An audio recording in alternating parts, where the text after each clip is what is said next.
Hi friends, ఈరోజు నేను చూపించబోయే రెసిపీ క్యాబేజీ బొంబాయి రవ్వతో వడ. క్యాబేజీని సన్నగా తురుముకోవాలి. ఇట్లా క్యాబేజీ సన్నగా తురుముకోవాలి.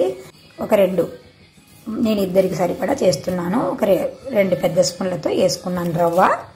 ఇందులోనే జీలకర్ర వేసుకుంటున్నాను, తగినంత ఉప్పు వేసుకుంటున్నాను, సన్నగా తరిగిన కొత్తిమీర వేసుకుంటున్నాను, సన్నగా తరిగిన పచ్చిమిర్చి వేసుకుంటున్నాను. అన్ని క్యాబేజీలో వాటర్ ఉంటుంది కాబట్టి చూసుకొని జాగ్రత్తగా కలుపుకోండి. నీళ్ళు ఎక్కువ పట్టవు.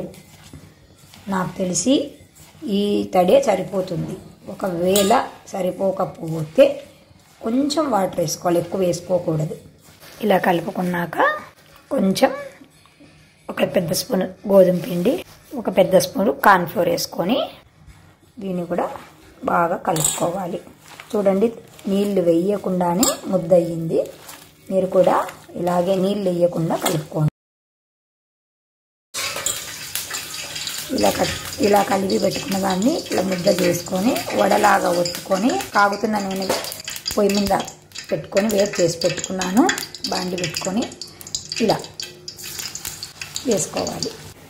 ఇలా నూనెలో వేసుకున్నాక కాసేపు ఆగి ఒక 1 మినిట్ ఆగి ఇవి రెండో వైపుకు తిప్పుకోవాలి. గోల్డెన్ బ్రౌన్ కలర్ వచ్చేంత వరకు వేయించుకోవాలి. చాలా టేస్టీగా ఉంటాయి. చాలా ఇష్టంగా తింటారు పిల్లలు కూడా, పెద్దలు కూడా బాగా తింటారు. ఇది బ్రేక్ఫాస్ట్కైనా బాగుంటుంది, లేదు అంటే ఈవినింగ్ స్నాక్ లాగైనా బాగుంటుంది ఫ్రెండ్స్.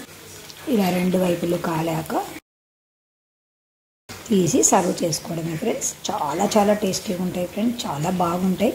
క్రిస్పీగా తినే వాళ్ళకి చాలా చాలా ఇష్టపడతారు అందరూ. కాబట్టి తప్పకుండా ట్రై చేయండి ఫ్రెండ్స్.